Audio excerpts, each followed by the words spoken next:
In the mid-1990s, in the tiny English village of Scole, one of the most remarkable experiments ever attempted in communication with the dead took place in the cellar of this house.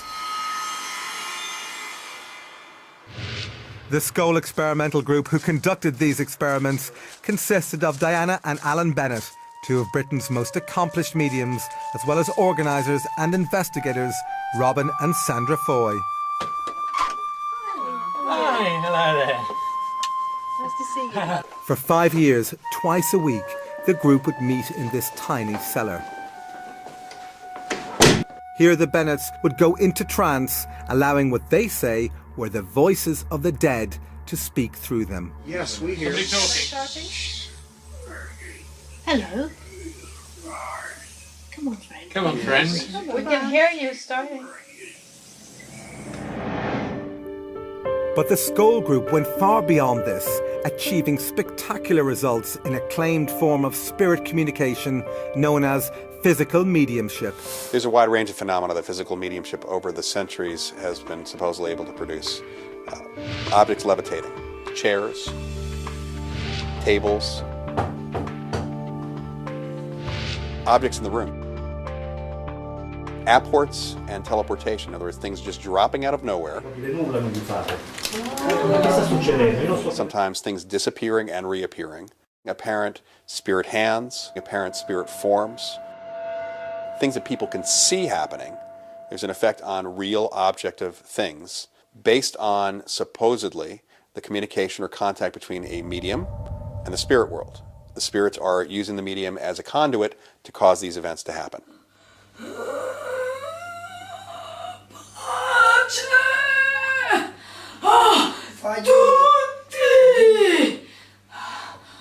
Physical mediumship is entirely different from mental mediumship because everybody that's present at the time can witness what's happening.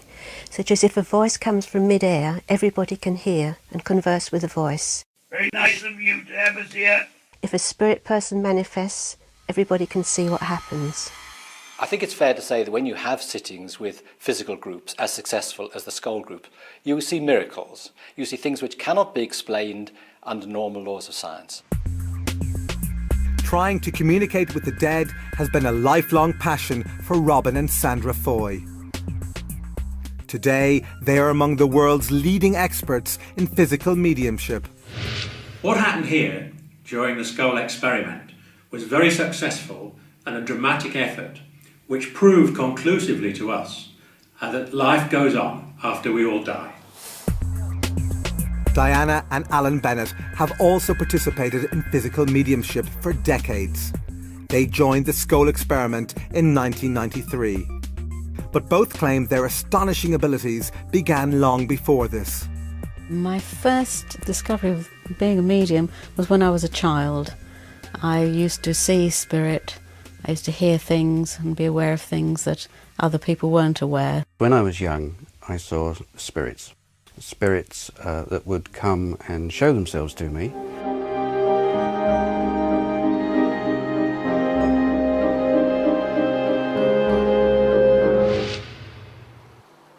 I think the greatest effort come from the spirit side.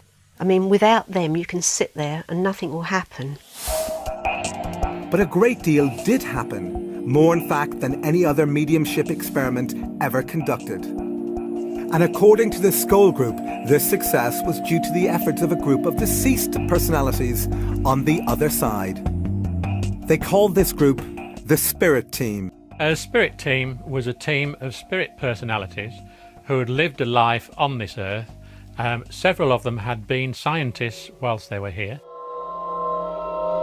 The Scole group say instructions on how to conduct the experiments were received from the Spirit Team, speaking via the mediums. If you put your hand into the bowl, please. Some of the initial experiments involved photography. These began conventionally enough, with the Foys being told to load a film into a camera and place it on the table.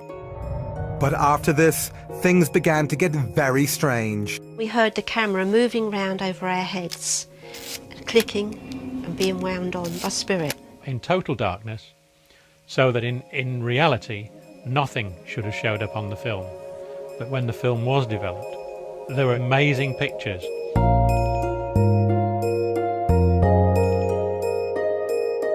Wartime pictures of St Paul's, of a bus that was blown apart in the Blitz. Quite amazing stuff. It was never explained to us exactly why we got these particular pictures, other than the fact that we had a separate photographic spirit team working with us at that stage, who were practicing their art and seeing what they could achieve. Some films contained images of faces, including human faces, in various stages of formation. There were a series that appeared to represent bubbles and various other things coming together, partial faces, etc. We were told that what we were seeing were areas of communication within the spirit world.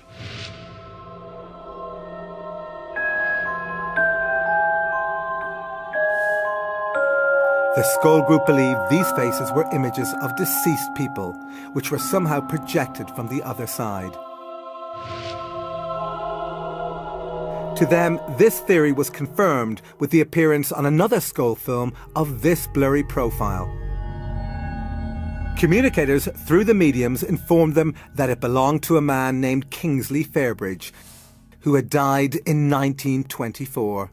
We were put in touch in a very obscure way with his daughter, who was happy to agree that that was a picture of her father.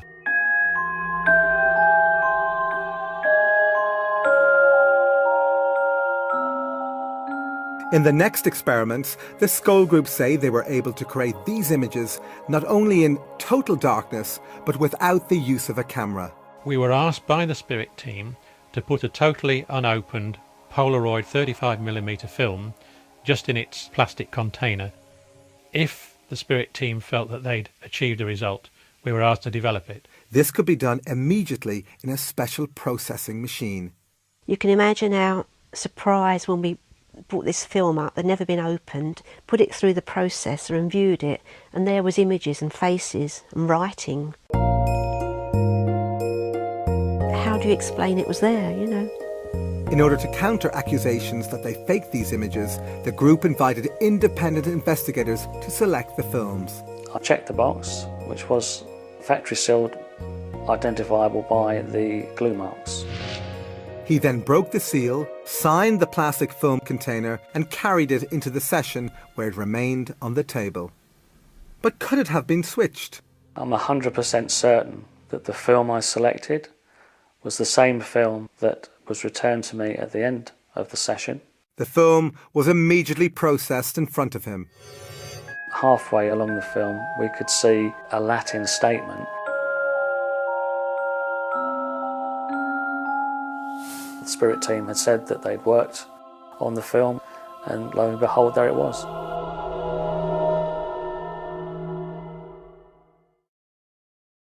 Do I believe in an afterlife? Yes, I do, completely. I had an experience where I met a medium on the street, and she described my great-grandparents, my grandparents, my great-aunt, who have all passed away, their names, the way that they died, and told me that they were all around me and walking with me and never really have left me or never really leave any of us. So, completely believe in that.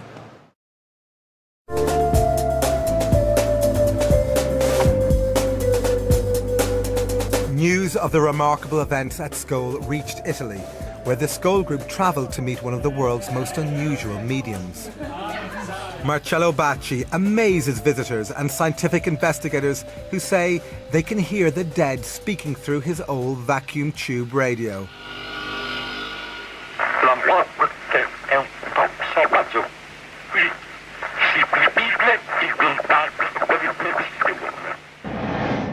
This extremely rare form of mediumship is also called direct radio voice, or DRV, and is virtually unknown to the public.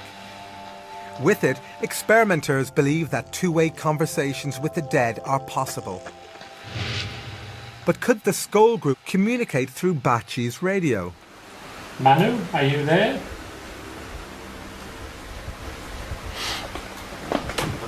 Emily? Yes. Yes. Hello, mate.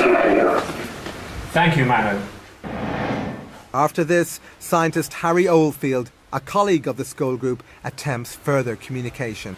We would like to ask the question of the appearance of your space.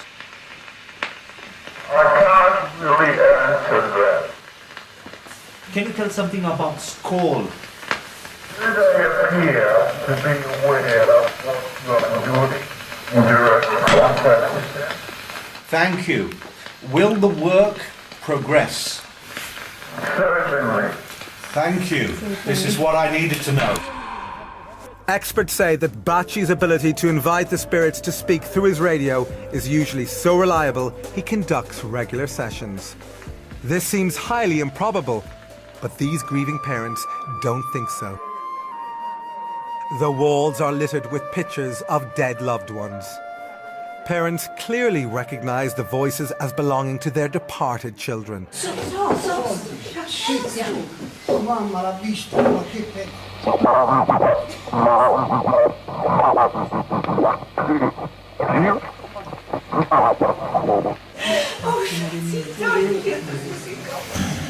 Io sono certa che è mio figlio così come le altre mamme, perché i ragazzi quando si presentano prima chiamano la mamma, il nome della mamma e poi il loro nome. A parte poi che la voce è quella di mio figlio, l'ho già detto, quindi è inutile che lo ridica. Da non dimenticare, tuo figlio, si dirà che è stato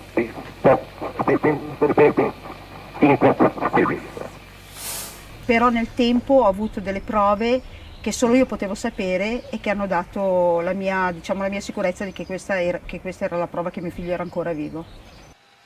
For the bereaved, it's an experience that rescues them from torment. La mia vita è la nuova vita, io dico sempre la vita di prima, poi si è fermata quando lui se n'è andato e ricominciata quando l'ho sentito, diversa. We wish to know more with respect. Sometimes where the communication with us becomes more difficult. But are these radio voices just a clever hoax? Not according to scientists who have subjected Bachi's mediumship to a battery of tests. One of the leading Italian investigators is Paolo Presi, and his colleagues from Il Laboratorio, an organisation that uses the most stringent methods of science to investigate paranormal claims. He is a medium. Surely is a medium because all happen when he is present on the experiments. Using software endorsed by the FBI, Il Laboratorio have conducted voice print analysis. Like a fingerprint, a voice print is unique. It can therefore be used to determine someone's identity with near certainty. They compared voice prints from two audio samples. One was the voice of Chiara Lenzi, recorded before she died.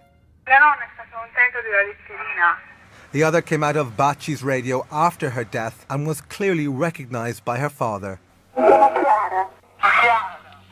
The comparison produced a 97% match.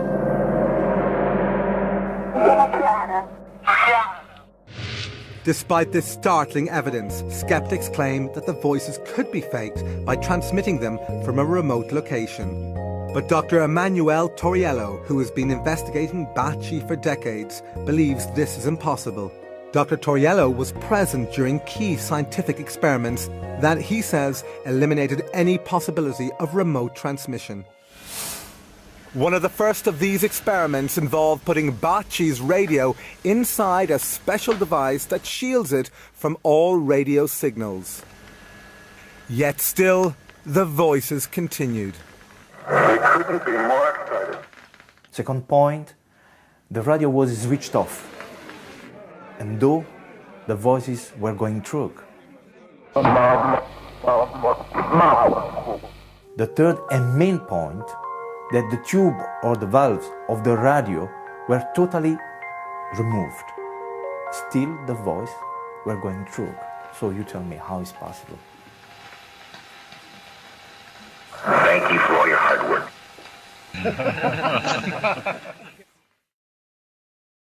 Do you believe in the possibility of life after death? No, I believe in a long, long sleep, baby. Back at Scole, the phenomena were continuing to progress. Nearly all of them took place in this tiny brick cellar, affectionately called the Scole Hole. It was here that the two mediums would go into trance, allowing what they say were deceased personalities to take over their bodies. Hello. But just how difficult was it to summon the departed? I think possibly we sat about twice a week for a year before we really got anything significant happen, you know, just minor phenomena up to then. But the group's determination and patience paid off. By 1995, visitors were reporting that the Scole Hole was alive with extraordinary phenomena.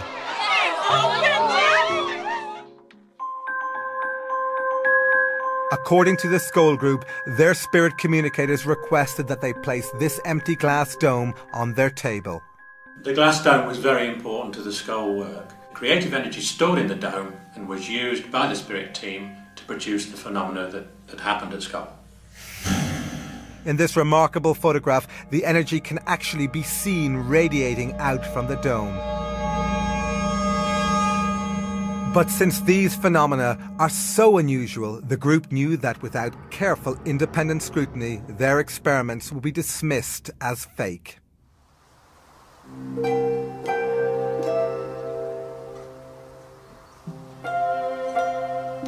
Therefore, the group allowed their experiments to be monitored by a team of scientists and paranormal investigators from the Society for Psychical Research, or SPR, based in London.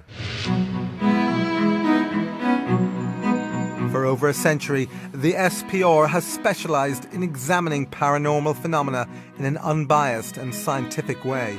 Among its members have been some of Britain's most accomplished scientists, including a dozen Nobel laureates. Its investigators have exposed many fake mediums. They are not easily fooled. One of the leading researchers into Scole was veteran SPR member Montague Keane. Initially, we were all pretty sceptical because what had been claimed seemed so way out. Another key researcher was Dr. Arthur Ellison, an emeritus professor of electrical engineering and a former president of the SPR. No scientist of any kind would ever say that anything could not possibly happen. The third principal investigator was research psychologist Dr. David Fontana. Professor Fontana is one of the world's most respected paranormal investigators. Paranormal is that mysterious area behind the seen and the known world. And since most of the world is unseen and unknown, and most of the world is full of mystery, for me it's a fascinating and absorbing area. To preclude the possibility of fraud, these scientists were allowed to inspect the cellar and all its contents before and after sessions. All participants had to empty their pockets and leave their belongings outside. The cellar had only one entrance, and this door was kept locked during all sessions. Despite these precautions, the incredible events at Scole continued unabated, and the SPR investigators reported what they saw in graphic terms. We saw coloured lights, we saw materializations, we had direct voices, that is, spirit voices talking from the air. We were touched by the spirits. We saw a whole range of phenomena which could not be mistaken by three investigators such as ourselves. In the spirit of openness, the Scole group allowed more investigators to scrutinise their sessions. These included leading scientists from several disciplines, even a professional magician. One of the scientists was the internationally renowned biologist and author, Dr. Rupert Sheldrake. Science has done very little to investigate the afterlife or reincarnation. Most materialists assume that both of them are impossible. So there's a kind of dogmatic denial by some scientists of the possibility of these things. But I wouldn't say that was a scientific understanding. I would say that was a dogmatic, ideologically motivated dismissal. The only way to have a scientific understanding is to do the research. We had a number of different professors of different disciplines to come, and sometimes they could test their expertise against the expertise on the other side. For example, Professor Archie Roy, who's an astronomer and specialises in the movement of celestial bodies, had a discussion with the other side about celestial mechanics. And he said afterwards that he thought there were only about half a dozen people in the country who would know exactly what they were talking about. Such evidence is gold dust to researchers, as it is unlikely to have been fabricated by the mediums who possess no academic training in this area. Although the scientists found this sort of evidence impressive, they still needed to eliminate any possibility of fraud taking place under the cover of darkness. Therefore, the Scole group devised several controls to help eliminate this possibility. One of these controls involved all participants wearing luminous wristbands. These bands were attached with Velcro, so they could not be removed without attracting attention. They also requested the use of night vision equipment. We persistently asked them to accept infrared cameras, and they said not yet. It would interfere with the energy in some way. So we had to accept this with great reluctance. We were told that this phenomena could be developed in the light, but if it were, it would take an awfully long time to produce, years and years, rather than a few months that it actually took us. Critics saw this insistence on darkness as an excuse to hide fraud, but participants to the Scole experiment were not always in total darkness. Oh, look at you!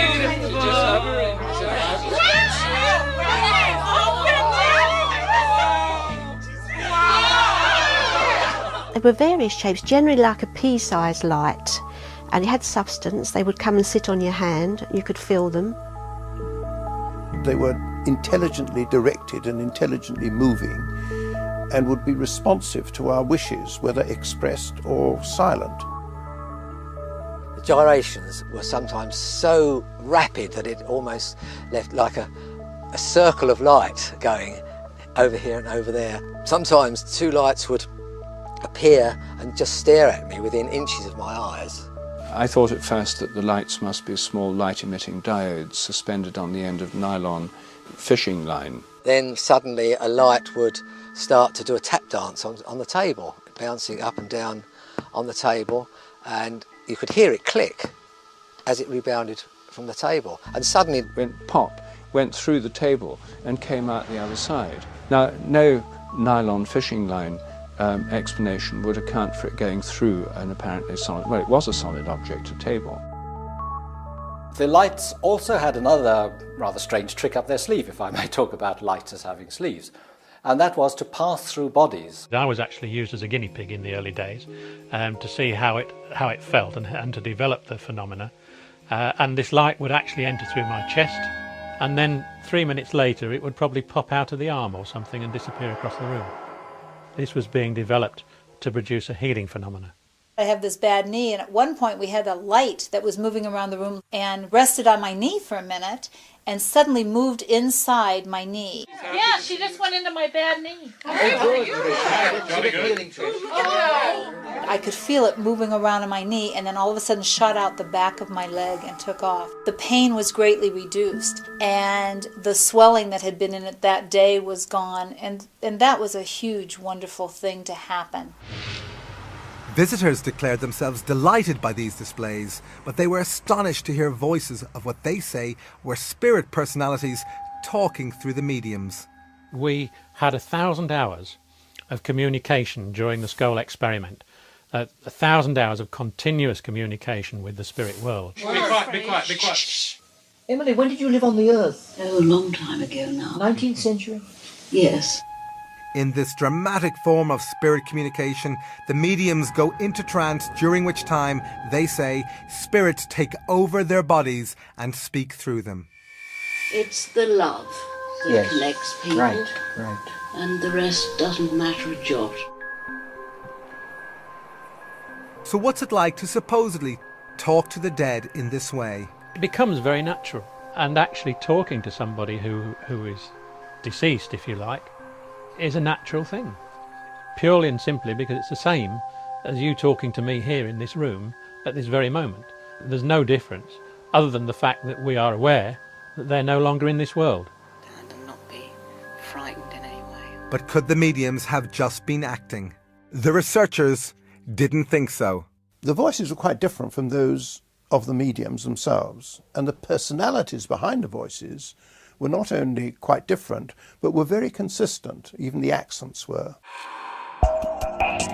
But it wasn't just the consistency of the accents that impressed the researchers. They reported that the personalities also remembered every detail of all conversations spoken to visitors over a 5-year period. Add to those skills the ability to read minds. This apparently occurred when a female spirit spoke to the group.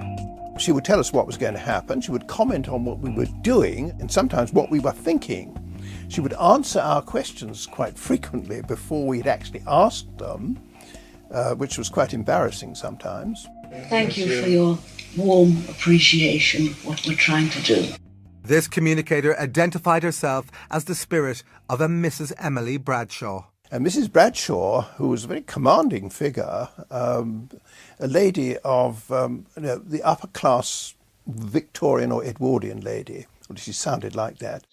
We continue from our side of life to influence people still in the body. But what evidence was there that these voices were really from the deceased? We knew that we were communicating with deceased personalities because a number of people who communicated with us were able to be identified by independent witnesses at the time who could testify as to them being people they knew, evidence which couldn't possibly have been known by anybody else. But what's it like for the mediums to have these ethereal communicators speak through them? Those sensations become more and more intense and build up to a point where I feel the personality actually taking part of my senses over. I become more and more unaware of my own body and also more and more unaware of my own thoughts.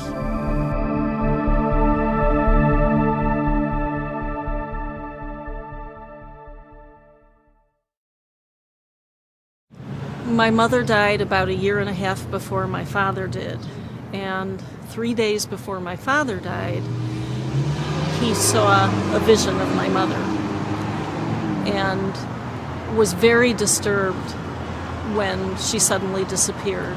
And I believe that his death coincided with that vision of her and wanting to see her again.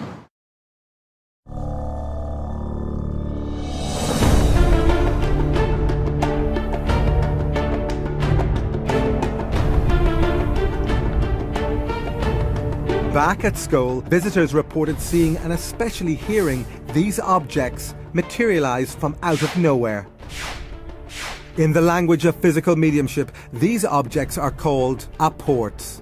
An apport is an object which is quite solid, which is brought from one location to another during an experimental session, but in so doing apparently passes through solid walls, doors, etc. Well, the total number of apports that we had during the experimental sessions was about 80 or even more. Whilst we were sitting here, this object would arrive, just materialise, and arrive on the table. But as it arrived, that's the sort of noise it would make. Despite the fact that witnesses heard a loud bang every time an apport arrived, no matter how small, skeptics have dismissed this phenomenon as objects merely thrown into the air. But the appearance of these apports are not so easy to explain away. These newspapers arrived in pristine condition, despite having originated in the 1940s. But who might have sent it to the Scole group, and why? The answer arrived, they say, when dead British medium Helen Duncan spoke to them via one of the mediums. During World War II, Duncan's life was ruined when she was arrested and imprisoned for practicing mediumship. As she described her ordeal to the group, this newspaper allegedly appeared out of nowhere. To their astonishment, displayed prominently on its front page was the story of Duncan's trial and conviction. I think she suffered greatly through her mediumship, and she was really coming to wish us well, and she bought the newspaper as a sign of a very turbulent time in her life. The scientists knew that an old newspaper could easily be copied and printed onto modern paper, so Montague Keane had the suspect newspaper analysed.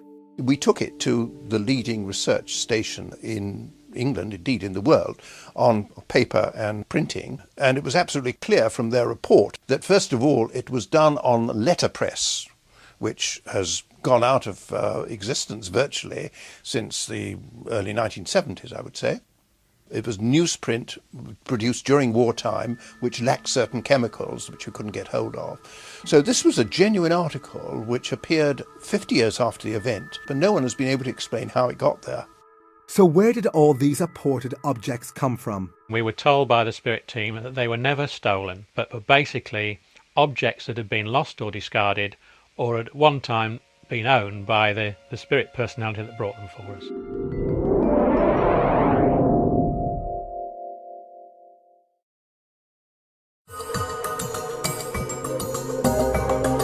Back in Italy, we were given unique access to film one of Bacci's private seances.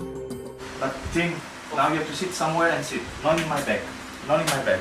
Somewhere that you can, yes. Despite the loss of this camera, we were allowed to continue using this night shot camera to record the seance, which took place in total darkness.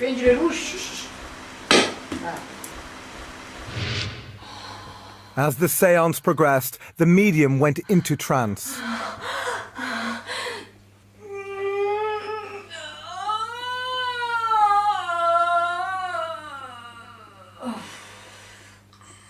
We were hoping to capture what visitors to Scole said they had witnessed, the levitation of solid objects. However, minutes later, we were asked to switch off the night shot camera. But secretly, we kept it running. And what we captured was truly astonishing. This heavy oak table rose into the air.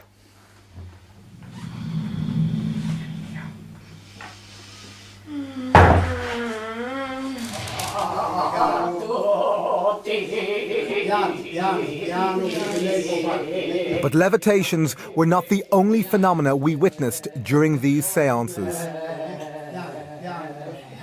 Like the Scole experiment, visitors to Bacci's centre say they have received apported objects. This woman is one of them. Questo è un apporto che ho ricevuto al centro Bacci. Al centro Bacci succedono spesso queste cose ed è incredibile. Uno potrebbe dire le hanno messi là, se lo sono inventati, ma non è così, perché chi l'ha vissuto sa che questo è vero. Once again, we were permitted to use night shot cameras in the hope of capturing the arrival of an apport. We were not disappointed. With the medium in trance, the camera crew were astonished when, out of nowhere, they felt these flowers falling on them. Che sta succedendo? Io non sto capendo cosa di fare. Che sta succedendo? Io non sto capendo cosa di With the lights on, people reacted in amazement at just how many flowers had appeared. This one is gone in his hand. Sì, così. Così, proprio in mano. Così. As they collected them, we continued our filming. You see, it has been ripped. It has been ripped. See? Although we saw no signs of trickery, this séance was not conducted under controlled conditions. Therefore, critics could claim it was possible for someone to have thrown the flowers into the room. But apports which have a specific connection to departed loved ones frequently appear at the centre. Connections that Bacci has no previous knowledge of. Sempre la prima sera mi è arrivato un apporto, una foglia di giada di questa grandezza, identica alla foglia che mio figlio aveva sulla tuta della foto che io ho portato quella sera per far conoscere mio figlio, ma che nessuno ancora aveva mai visto. Identica. This woman said that a single red rose was apported into her hand. She was also convinced it came from her dead son, because every week, she told us, she placed an identical flower on his grave.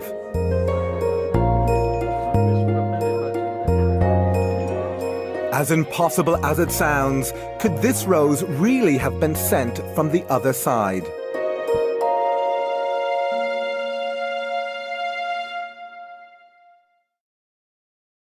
I'm not sure that I do believe in the afterlife. I think it's because I'd like to have final rest when I die rather than have to think about coming back as something else.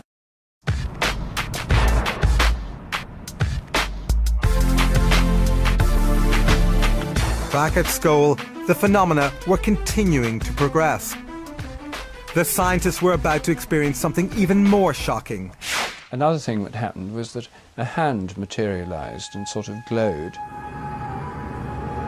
And there was this disembodied hand floating around. When I told some of my friends about it, they said it sounded just like the Addams family. And I commented to the medium, I said, "Oh, I can see a disembodied hand." And she said, "It's not disembodied." This was Mrs. Bradshaw, who was speaking through one of the mediums. And I said, "You mean there's an invisible body attached?" And she said, "Precisely." And then she said, "Would you like it to touch you?" And I said, "Yes." So she said, "Well, ask it." So I said, "Hand, will you touch me?" And so the hand went round behind me and it tapped me on the shoulder. But could these hands have been hoaxed? This visitor who felt the truncated length of a disembodied arm didn't think so. And I was so startled, I moved my hand and it traveled right up a sleeve. There was a sleeve, like a cotton sleeve, very much like this, right up to the shoulder, and then it just stopped. There was nothing beyond where the shoulder would have been. It was a really amazing experience. See the hand? Oh, yes, yes, oh, yes. You see the hand? Yes, yes, the hand. Finger pointed. Stretch the fingers. Finger pointed on the hand. Oh, I see it, yes. Sometimes we would be touched by these hands. Sometimes we would invite them to touch us. Sometimes they would touch us on our knees, let's say, or on our feet, which, as it was a fraud-proof table, were inaccessible to the mediums themselves. So what's it like to touch one of these spirit hands? It felt cool, but not cold. It didn't feel clammy, it didn't feel slimy. It felt like a normal human hand, and it grasped my hand firmly. The unseen communicators told the scientists that they usually materialized a hand or an arm because it was easier than materializing a full body. But some cases of full bodies being materialized were reported. I had the presence, the physical presence, of my mother, my father, and my sister, all in solid form, standing in front of me, all of whom I was able to hold, to embrace, carry out conversations with them. I've witnessed it so many times, it just becomes a normal thing. Normal is a word strained by the experiences of the Scole experiment.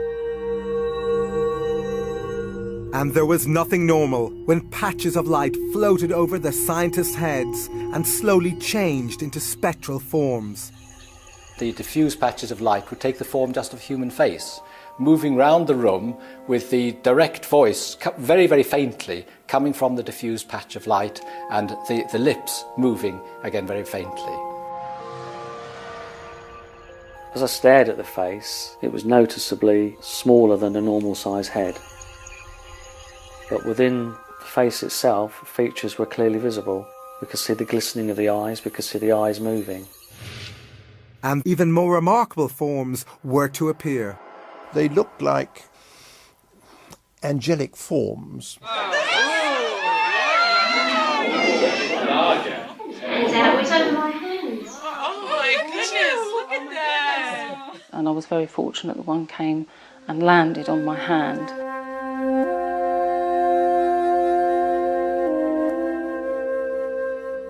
And just the energy that you felt from it when it connected with you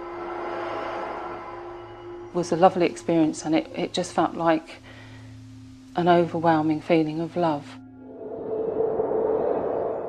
These are great experiences, you see. Again, I must stress, it changes your paradigm. You go in thinking none of this can be true, but after experience after experience after experience, it gradually dawns on you, hey, there's something going on here that we can't explain by normal scientific laws, but which nevertheless exists.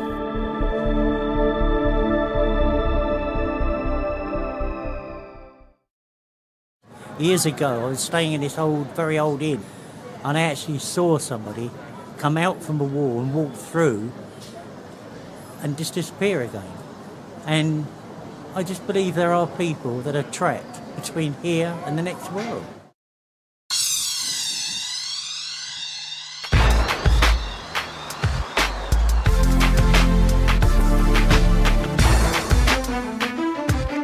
The experiments featured in this program have been described by the scientists who witnessed them as some of the best evidence for life after death ever. After 2 years of intense effort, the Scole experiment began to produce more phenomena than in any mediumship experiment in the history of the paranormal. Their initial claims were that they were in contact with a group of deceased entities who were producing, with their help, a number of pictures of either deceased persons or strips of films, which they claimed to be produced without any cameras and in the dark. To eliminate any possibility of hoaxing, the scientists brought their own film and locked it in a specially designed security box. The box was held in the hands of the investigators so that no one could get at it. And then immediately afterwards, we would take it out of the box ourselves so that no one else touched it, and then develop it ourselves in a special machine. Despite all these precautions, the experiments continued to produce the incredible images seen here.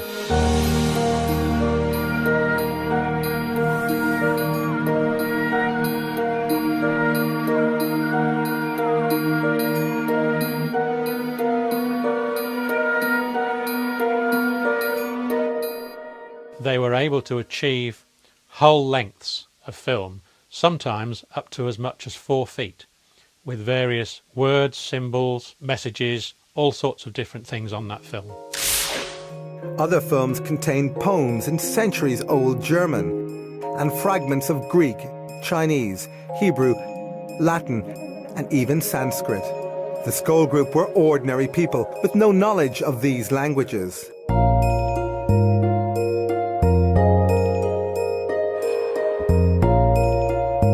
But did these films have a purpose? If dead personalities were producing these images, why did they apparently design some of them as complex puzzles? Providing something which is a puzzle, which is difficult to solve, is simply because it is difficult to solve. It isn't readily available. It can't be easily attributable to the person sitting around the table. Despite lengthy investigations, the possible authors of some of the films, like this German poem, proved impossible to trace. But others were easier to track down. This one contains a poem by Frederick Myers. Intriguingly, Myers was one of the founders of the SPR and a passionate researcher into the evidence for life after death. Before he died in 1901, he promised his colleagues at the SPR that he would try to communicate with them from the other side. Could this film actually represent evidence of the afterlife sent by one of its greatest investigators? Mostly the researchers were unclear as to who might have created these films. However, there were clues as to who the ghostly authors might be in the form of initials or signatures. For example, in this film, the signature appears to belong to the dead singer and actor Ivor Novello. This was received on one of the Scole films. Compare it to Novello's actual signature.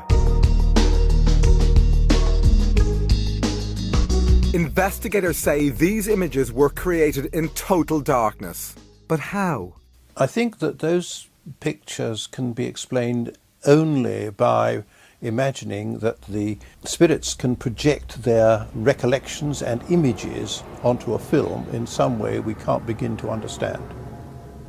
The only alternative explanation is they are all fakes, and I don't believe that there's evidence that that is the case. Although the mechanism for their creation remains a mystery, investigators concluded they were unique. As far as the photographic evidence is concerned at Scole, the strips of film, there has, in my view, never been anything like that at all, ever. As far as I'm aware, I don't think there is any scientific evidence for life after death.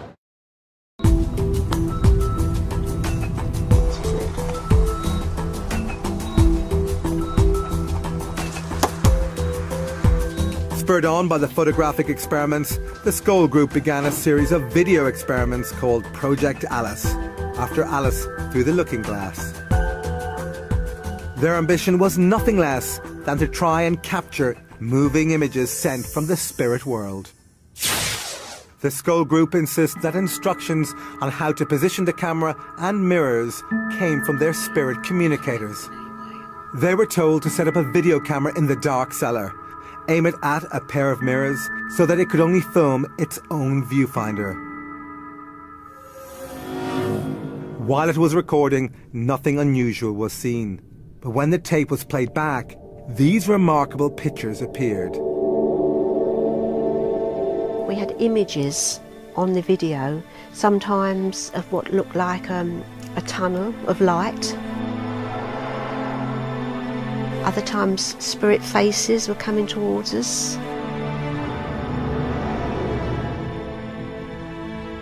Sometimes what appeared to be a doorway moving.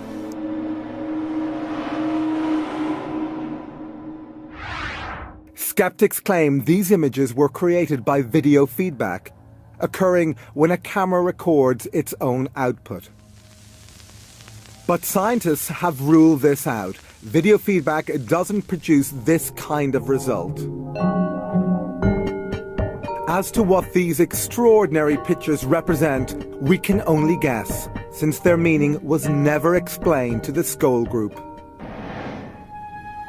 This video, also totally unexplained, appears to be a ghostly face with moving eyes. Later, a few video experiments were attempted in full light. Again, nothing unusual was seen during the recording. However, on playback, this unworldly figure appeared.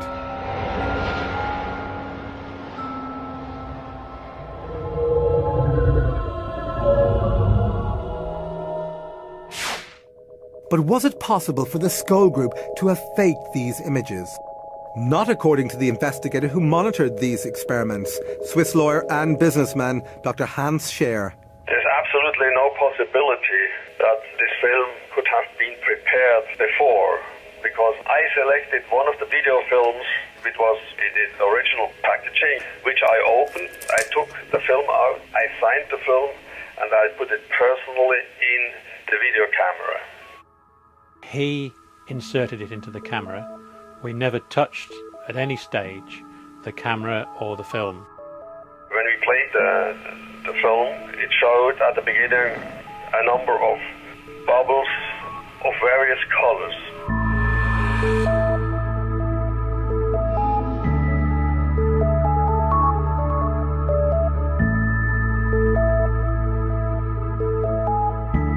But there was one particular bubble on there in which the face of a person appeared, and it was a man with spectacles. Although Dr. Scher did not recognize this face, the Scole Group thought it might have belonged to someone who was trying to communicate with him from the afterlife.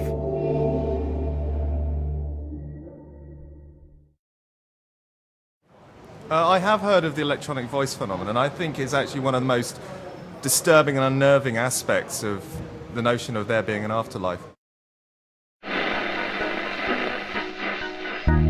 Attempting to capture spirit voices via technical devices like radios and tape recorders has a long tradition that goes back to the last century.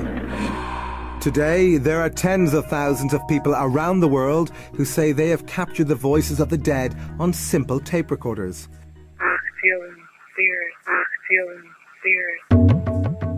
This is known as the electronic voice phenomena, or EVP, and was recently popularized in the Hollywood blockbuster White Noise.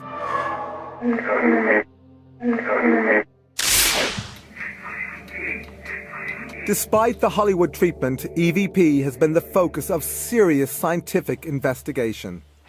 One of the leading researchers is Alexander McRae, an electronics engineer who has worked on communication systems for the space shuttle.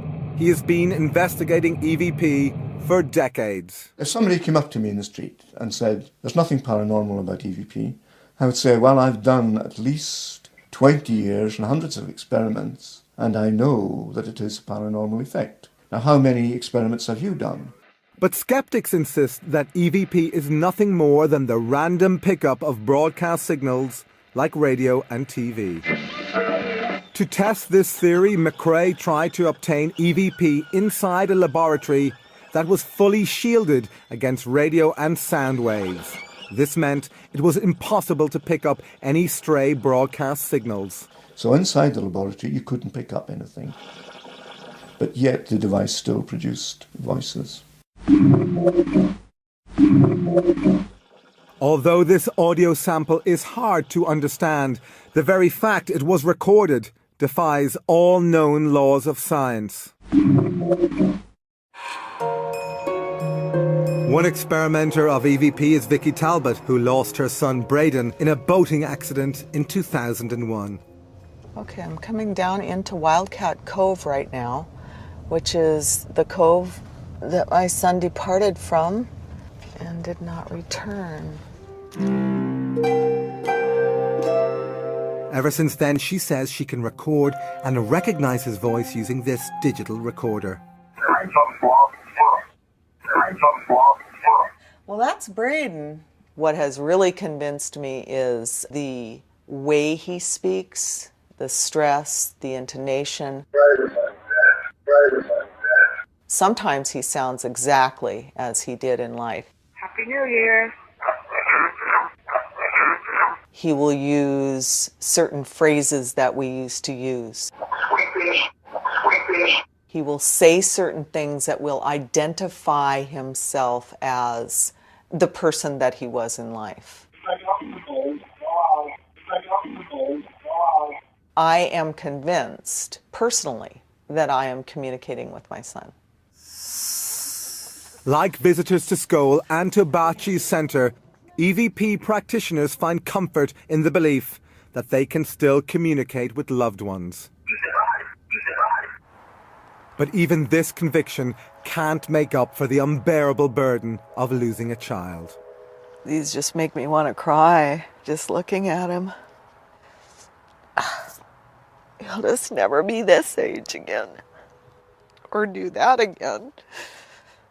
What matters is the love that you have for your family.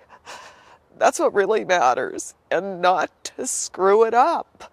And to remember they can be gone in a flash. You know, these other people, I feel so sorry for them because they have no way of communicating with those that they have lost. And they go around thinking, if only, if only, if only. I don't have to think that. And that's a good thing.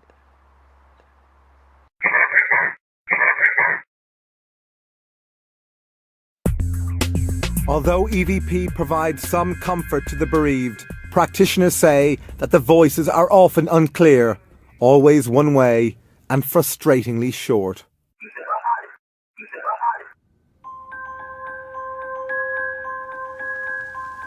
One way that we also communicated with spirit, and which was a very effective way, was by use of an ordinary, very cheap tape recorder whose amplifiers were used by the spirit team to carry on a two-way conversation with us.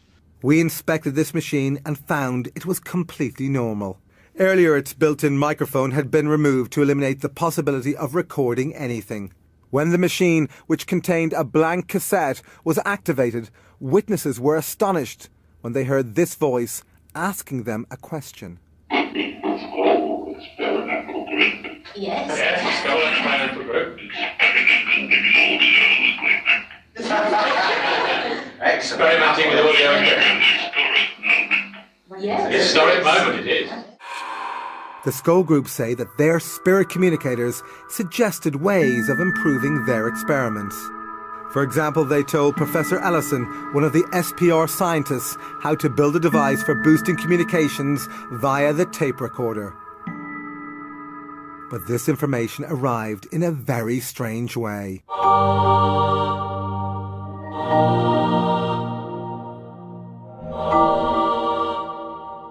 These images appeared after an unexposed film locked in the security box was later processed by the scientists. The scientists speculated about who was providing this technical information. Then initials at the end of the film seem to have solved this mystery. I wrote to the Edison Memorial people in America, and they sent me a copy of one of his letters, which contained his initials, which looked almost identical to the signature on this film. This matching set of initials convinced the researchers it was Thomas Edison providing this information. Not only was Edison the world's most famous inventor, he also had an enormous interest in the possibility of an afterlife. His intention to build a machine that could communicate with the dead made headlines around the world, but he died before being able to build it.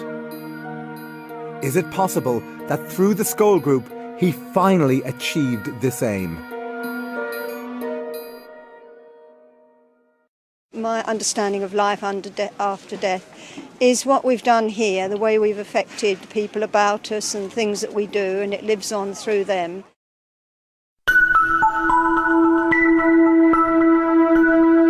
Spirit voices speaking through the mediums. Spirit communication written on sealed film in locked boxes. All these incredible phenomena. But could the scientists have been tricked? Skeptics are often unaware of the amount of experience and the amount of knowledge that goes into investigations of this kind. Between the three investigators, you could say we'd had 50 years and more. We know all the tricks. I don't see how it could be faked. It's impossible.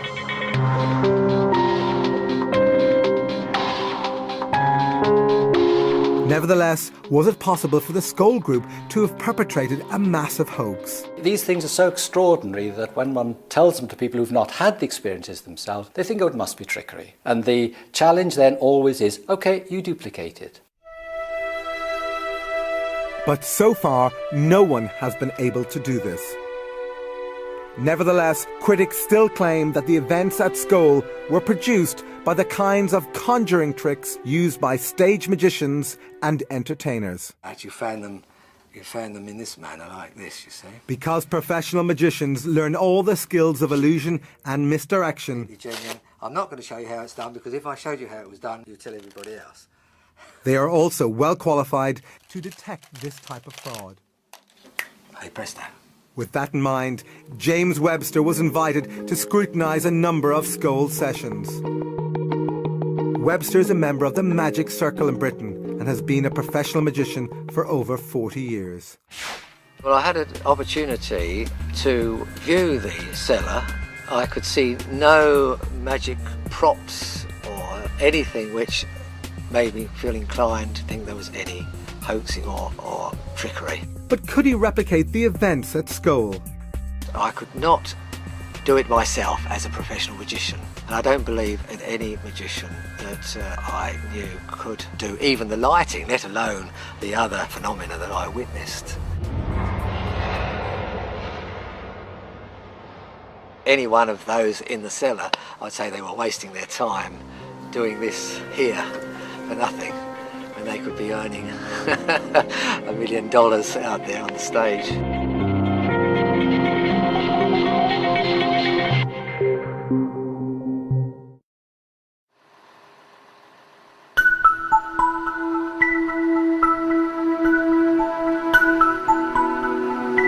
In 1999, after an exhaustive 2-year investigation, the investigators published their conclusions in the SPR's official proceedings. They were looking for evidence of a hoax. They sifted evidence for signs of fakery. But did they find it? If you take all the phenomena within the whole of the Scole experiment over 2 years while we were there, I would say that the possibility of fraud and faking was nil. Although the Scole report includes theoretical discussions about how individual phenomena might have been faked, the chief investigators concluded that events at Scole cannot be explained either by known scientific laws or by trickery. But psychology professor Chris French, the co-editor of Skeptic magazine, remains unconvinced. There's lots of claimed evidence for life after death coming from lots of different sources. The debate should be about the quality of the evidence. At the moment, on the basis of the available evidence, I'm not at all convinced that there is such a thing as life after death. I think the sceptics regard the possibility of the survival of human consciousness as inherently so impossible that anyone must be rather crazy to believe it. But when you look at the evidence, you have to ask yourself whether you'd be even more crazy not to believe it, or to find some alternative explanation which makes any sort of sense. And I haven't found one.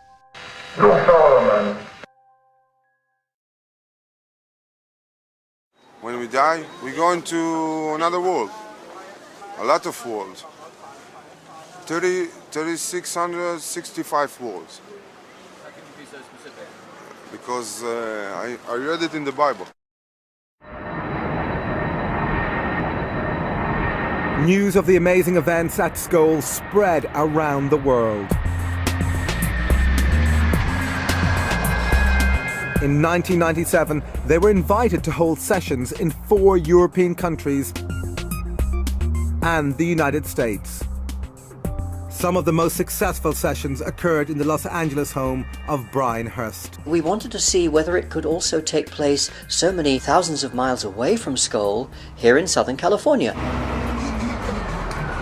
Hurst's converted garage was the venue for 8 sessions. As many as 30 people attended each one. Oh, hi! Hello, Cynthia. Hi, nice how to are see you? Great. Before each session, investigators carefully inspected the room. Many people went in at different times before the sessions, and there was no paraphernalia, there was nothing hidden there at all. Despite being interviewed a decade after the Scole experiment, these witnesses are still profoundly moved by what they saw. There was so much phenomena going on. It was really overwhelming. As with most sessions, visitors began by sitting quietly in total darkness. Then they started hearing the voices of the spirit team speaking through the mediums. Be quiet, be quiet, be quiet. Marie. Then the darkened room burst into life. Isn't that cool? Look at that. That is awesome. Wow. It's like a firefly. Like fireworks. Wow. And then it would go up to the rafters of the garage and come down and thunk hard like a big rock hitting the table and then disappear. Just gone through the table. As well as these amazing balls of light, furniture in the room began to move. We had a table in the center of the room that had crystals on it. It's moving. The table is indeed levitating. The table levitated, was turned on its side and began to spin very rapidly. The crystals never fell off. Even if there hadn't been crystals on the table, it would have been impossible to have turned the table sideways and rotated it with the speed at which it rotated. And we could see this because there were luminescent strips on the table. And it began to spin around actually so rapidly it almost looked like a pinwheel. As well as familiar spirit communicators, other voices the group say belong to dead relatives also attempted to communicate. We're several Someone for Shirley. Yes? Sure, here's your message. Dad? Speak to him. Hi, Dad. I really do feel that my dad came and he was the one who put his hands on my shoulders. Oh. The way we were situated in the room, my chair was right up against a wall, and there was no way another person could be behind me. Then another hand appeared in front of them.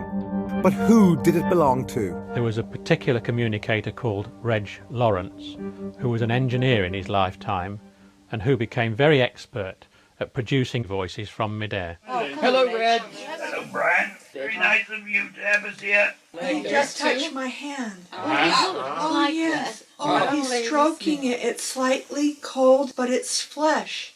He's shaking my hand. Oh, my God. Oh, Rex, you've made my year. You made mine.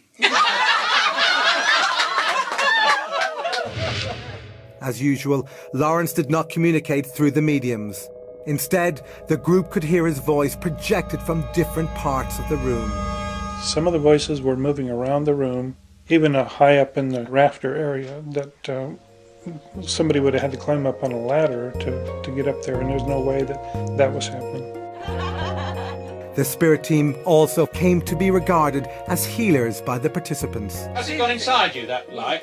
It's in my chest right now. It goes right there around my heart, and I have a little bit of a heart problem.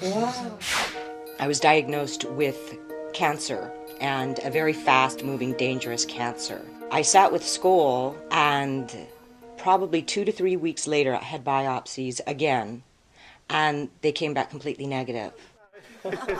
All of the visitors attending the LA session said the experience changed their lives forever. When you walk out of that room, you definitely feel like you've been exposed to something very extraordinary. We actually saw the spirits. And that's got to be positive evidence for survival. We do live on after death. They certainly proved that to us that night.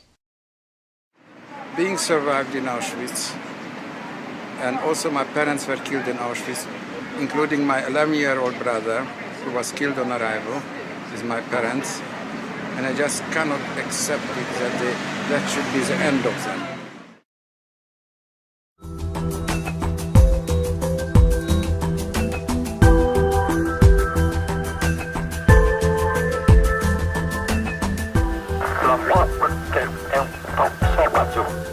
Previously, we have shown how experiments at Scole and with Bachi provide powerful evidence for life after death.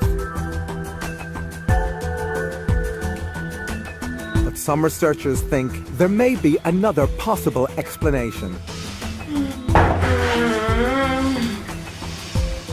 Could some of the remarkable events shown in this film be the result of human paranormal abilities like psychokinesis, the claimed ability of the mind to directly affect matter?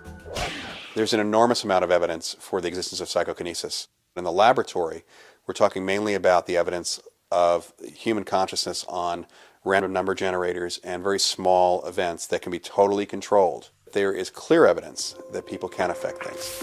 One of the most famous practitioners of psychokinesis, or PK, was a Russian housewife called Nina Kulagina. Kulagina was able to demonstrate her abilities under strictly controlled conditions in front of a team of scientists. Researchers who investigated her were convinced she was able to do this solely by the power of her mind. So could the Scole group and their visitors unwittingly have created some or all of the phenomena using mind over matter? As an explanation, although it's not more than just simply a label to it, this is psychokinesis in physical mediumship. Whether it is a spirit working through someone, a spirit acting directly on an object, or the medium's mind causing the things to move. Say there were real mind over matter effects going on as opposed to conjuring tricks. Then how do we know they were coming from the minds of the disembodied people rather than from the minds of the mediums who were sitting in the room? There is no definitive answer to this question. But the theory that these phenomena were due solely to psychokinesis from the living seems improbable, since PK produced in laboratories tends to be weak. Therefore, mind over matter from the living is unlikely to explain the huge range of phenomena featured in this film.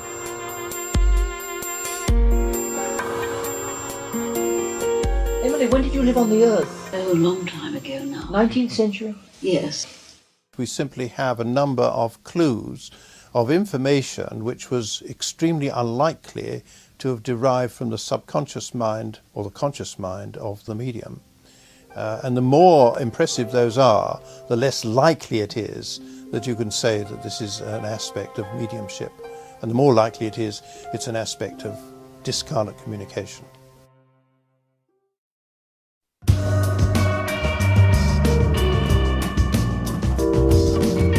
Previously, we travelled with the Scole group to Italy, where they first met with Marcello Bacci. They say they were able to talk to the spirits via his radio. Come on, who's this? Come on here.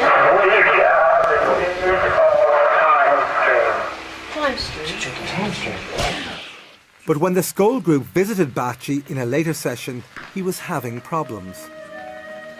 For months, Hundreds of people who came from around the world in the hope of hearing their dead loved ones were bitterly disappointed. All they heard was static. Baci was depressed.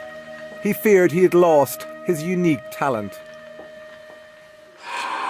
Then, in an extraordinary piece of luck, as our cameras rolled in an interview with Baci, the radio, which had been silent for so long, burst into life. Chiudete tutto! Cosa del cammin radio? Del cammin radio.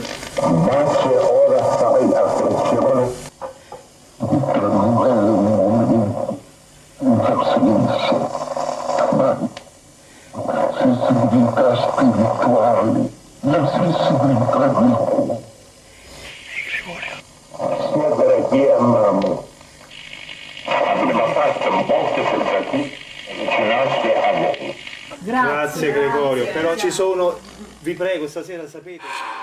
Baci's drought was over.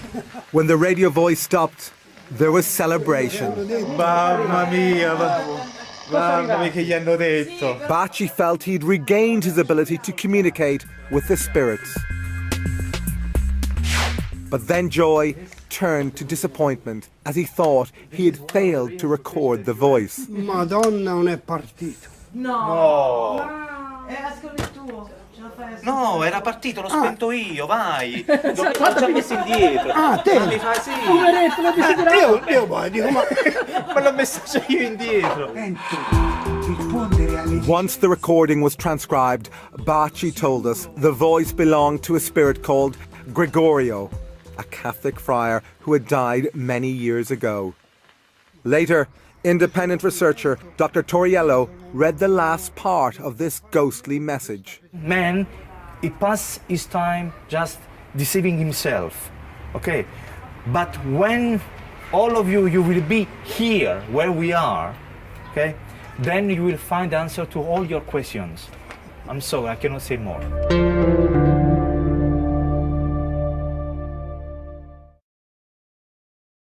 We do look down on our friends and loved ones after we die until such time as we move on to some other dimension. I think you can think what you like, really.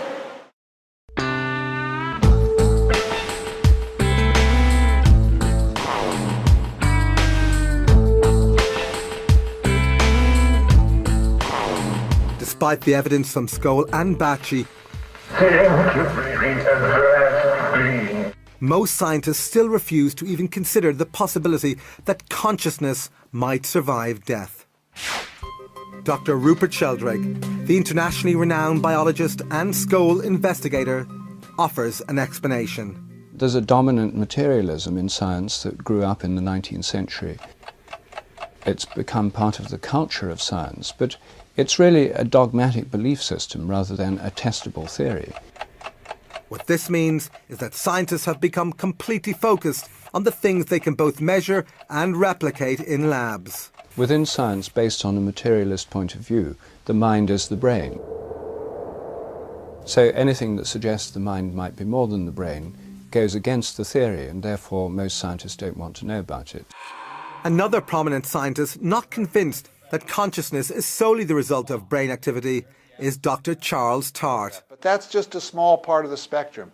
Dr. Tart is Emeritus Professor of Psychology at the University of California and a leading researcher into the evidence for life after death. The idea that survival of bodily death is impossible and that we're nothing but our brains and bodies is really a function of an outmoded view in science, a Newtonian worldview. Now, the Newtonian worldview works very well for everyday events, but one of the most interesting things about modern science, especially when you look at stuff like quantum theory, is that the world is far more mysterious than we think.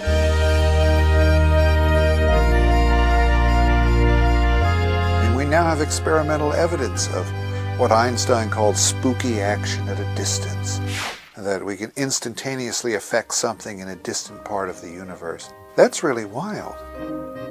If consciousness has any of the qualities of this quantum level of existence, then phenomena like survival of bodily death are probably not so mysterious after all.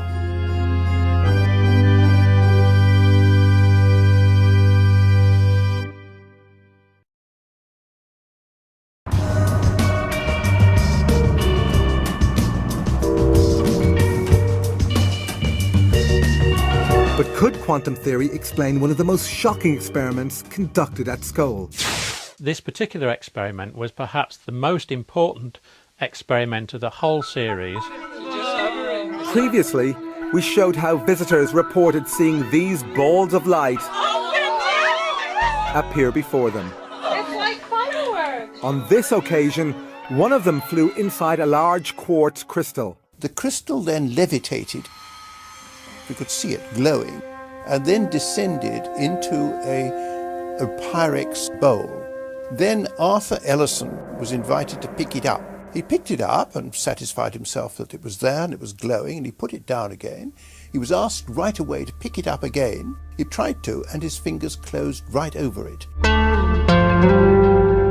It had dematerialized. There's nothing there, yes, it looks the same, but there's nothing there. Then he was asked to pick it up again, and it rematerialized in his hand. Oh, I can feel the crystal now. Now this dumbfounded him. This is what finally convinced him that this was real, because it couldn't have been faked in any way. And he had his head right over the top of the bowl in order to ensure that no hand or no instrument could interfere with it. Of course, we were totally amazed by this. Things do not materialize and dematerialize. This is against all the laws of nature. We're trained scientists, of course. We know how the world behaves, and it doesn't behave like that. When you really think what we're experiencing now, yes, it's amazing. Miracle, yes. But what does this remarkable demonstration tell us about what might happen after death? The spirit team told us that the experiment with the crystal in the bowl gave a good example of what happened when we die, in that the essence of the crystal remained even when the physical part of the crystal had been removed. Our bodies represent the physical part, but the essence of ourselves remains the same. This, if you like, can be termed the soul.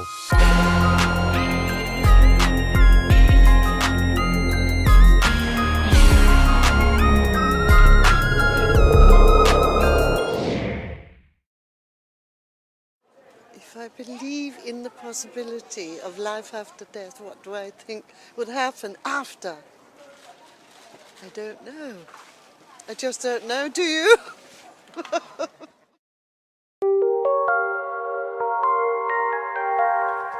Well, I don't particularly want to have anything other than pure death, and I would rather not believe in survival, but I find it impossible to be intellectually honest and not believe in survival. Tragically, during the production of this film, Montague Keen died. But this gave us the opportunity of testing whether or not he actually got his wish for oblivion. This came in the form of Alison Dubois. Dubois has become one of the most famous mediums in the world after her abilities were dramatized in the hit TV show Medium. That's huge. When things come through that strong, Huge. I can't give out. We visited the University of Arizona, where scientists were testing the abilities of America's top mediums.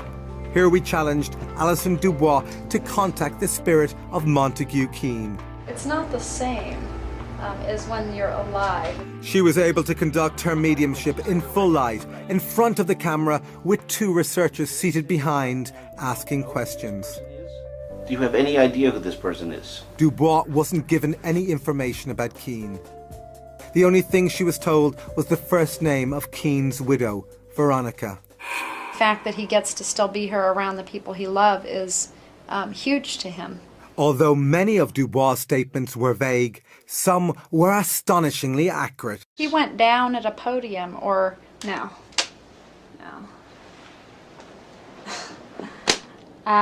He's showing a man falling at the podium, like, and falls, and he goes down at the podium. Okay. This is important. It's like an assembly. On the night of his death, Keen was taking part in a debate at the Royal Society of Arts in London. While defending his position, his voice faltered mid-sentence, and he died. Many things I'm just spent many years. Take a rest. No, I don't even know what it means. I mean, he's making me feel like either he had a heart attack or his breath was taken from him, but he's showing him knees buckling and going down. Is there a doctor in the house? People jumping up, like everybody rising. He goes down and they go up. Right. Also, there would have been like a banner announcement or a banner hanging of what this conference was or whatever it was. He's kind of laughing and he's like, way to go out, you know, like way to leave this world, you know, right there and then. Dubois stated that Keane is now as interested in communicating with the living as he once was in talking to the dead. To try and understand better, like to understand the other side, what you guys are seeing that's right and what's not right, and almost to like try and help make that clearer. I do believe in an afterlife. I'm not sure what that life will look like if we just go back into the source, but I just kind of live my life like we'll see when we get there.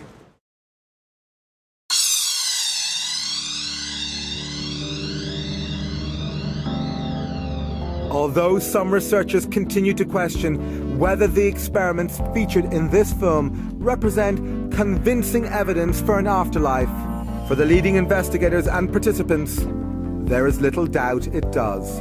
We actually saw the spirits.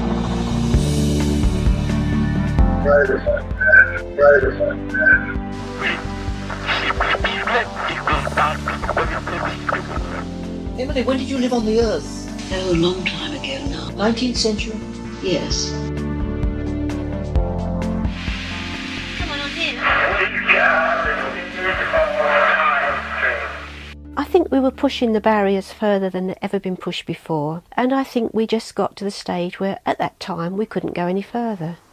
In 1998, after 5 years and 500 sessions, the Scole experiment finally came to an end. The Scole experiment may be over, but today, in Italy, grieving parents continue to report hearing the voices of their dead children on Baci's radio.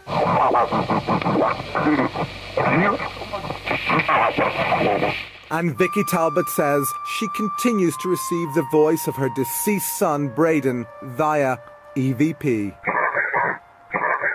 But the debate about the authenticity and significance of this evidence continues to rage. Now, according to science, when you physically die and when your brain stops functioning, that is it, that is the end. The experiences that I've had have convinced me that it is very difficult to explain any of these things by an alternative explanation to that of survival. You're not going to win everybody. I mean, you're not going to be able to ever have everybody believe that there's another side. That's just not going to happen. I hope the significance of those experiments will literally be to make people think, to stop and think, and look at their own lives, to look at where they're going, perhaps to be better people.